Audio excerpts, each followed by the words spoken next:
گذشتگان ما نسبت به آب همچون عنصر حیات و منبع زندگی احترام داشتند. یکی از این بویگری طبیعت ذخیره کلان آب نوشاکی با نام حوض قینر یا ناسکول تاریخی در دهه قینر جماعت دهاتی به نام میرزاعلی و اسم ناحیه بوسه در دامنه کوه بزرگ نمک خواجه مومین و خواجه سرتیز واقع می باشد.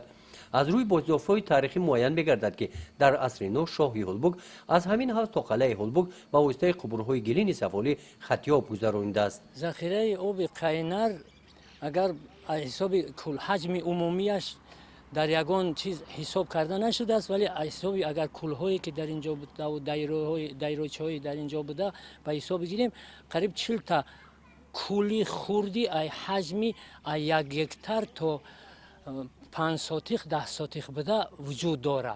یک قسمتی هست که از حدود کوههای امام عسکری سر کرده کوههای خواجه سرتیز تو اینجا یک منطقه پستی است که همون حوضه آبگذری که به زیر زمین می آید قبط زمین پرشیده از بعضی جایهایی که من چشمه ها هن کل ها هن من ناسکولی که در حدود قینر جایگیر شده است و همین قطاری همین ده هر یک 3 خانه پس یک همین خیل چشمه هایی آب زلالی هست آب تازه است که ما در دور شوروی همین رو در اکمولیت روی ماشین میریختیم. همین قدر آب تازه. مساحت حوض قینر به 2 هکتار زمین برابر است. شکل درازرویه داشته با اشتر خوابیده مانندی دارد.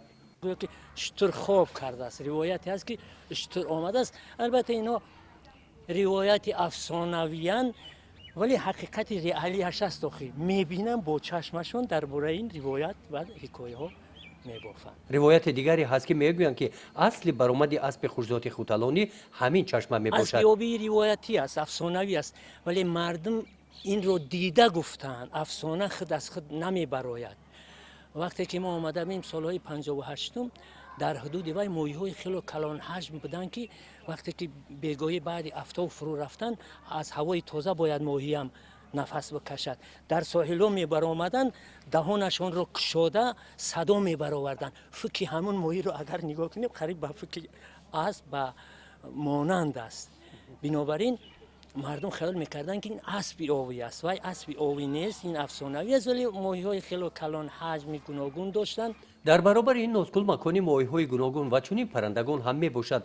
این پرنده ها همینجا زندگی میکنند، صدای مخصوص دارند. همه نمود مرغابی ها در اول بود. حاضر همون مرغابی های خردگک که به قول مردم محلی صندوق مرغابی میگویند، خردکک همه باقی مانده است. ولی دیدم که مرغابی های عله‌ای که نسبتا کلانند حاضر باز آمده ایستادند.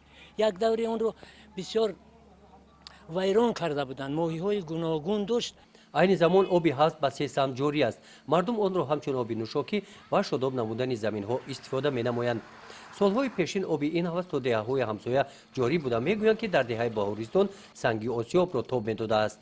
در دوران صاحب استقلالی کشور با دستگیری شخصانی سخاوت پیشه و مکتبیان دهه اطراف و داخل حوض تازه کرده شده سیمای اصلی کل برقرار گشته ایستاده است. پرنده های رفته باز به اینجا برگشتند. گزارش خواجه نظریف خدای نظر ظهورف از ناحیه واسه برای برنامه اطلاعاتی نوید.